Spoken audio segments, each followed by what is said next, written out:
My whole concern with this whole deal is the proximity to the terrorists, the proximity to these radical Islamic militants that have been at war with Russia for about 150 years.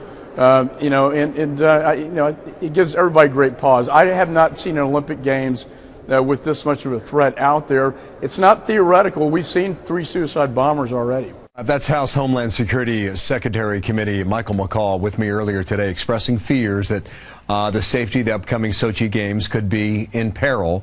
Turns out the National Hockey League shares those concerns. That league confirming now that it could decide to keep its players home if anything happens there between now and the start of the games next month. A lot of international players in that league, too. Katie McFarland's a Fox News security analyst. And good day to you. Michael McCaul just went to Sochi. Yeah. He was also in Moscow as well. First on the NHL, do you see people not going? No, and I think, or do they wait to see what happens? Well, I think that's the whole thing. You know, prudence would dictate you wait to see what happens. If next week, early next week, there are a series of suicide attacks, maybe everybody will reconsider. But at this point, I don't think, if you don't go to these, we'll never have Do you think something will happen in Russia? I mean, you're pretty much outward with that and public. And if something doesn't happen on behalf of the terrorists, they're discredited, you believe. Explain They're finished. You know, they've put videos out, they've put statements out, they've said they're hooked up now with Al-Qaeda, they've issued a fatwa, which is like a religious ruling saying it's okay to kill civilians. If nothing now happens, these guys look like wimps, you know. They look like they couldn't pull off what they said they were going to pull off. So I think something happens. Now, whether it's successful, whether it's foiled, I think it won't be inside the ring of steel because it's much harder to do something there, and it would be much easier to go for a soft target somewhere else in Russia.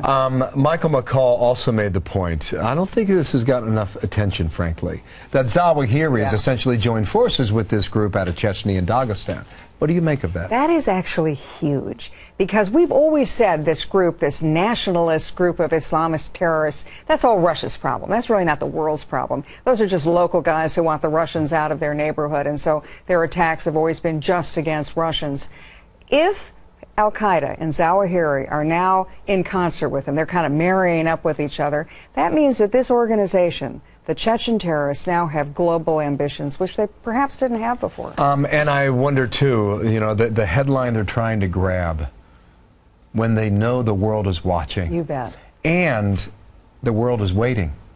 We're all sitting here, something does happen. We're all sitting here with holding our breaths, thinking something's about to happen, something's about to happen. They've already won. They have already got the world media focused on them. So they've gotten to a certain extent, they've got noticed, they've gotten everybody scared, they've achieved some of their objectives.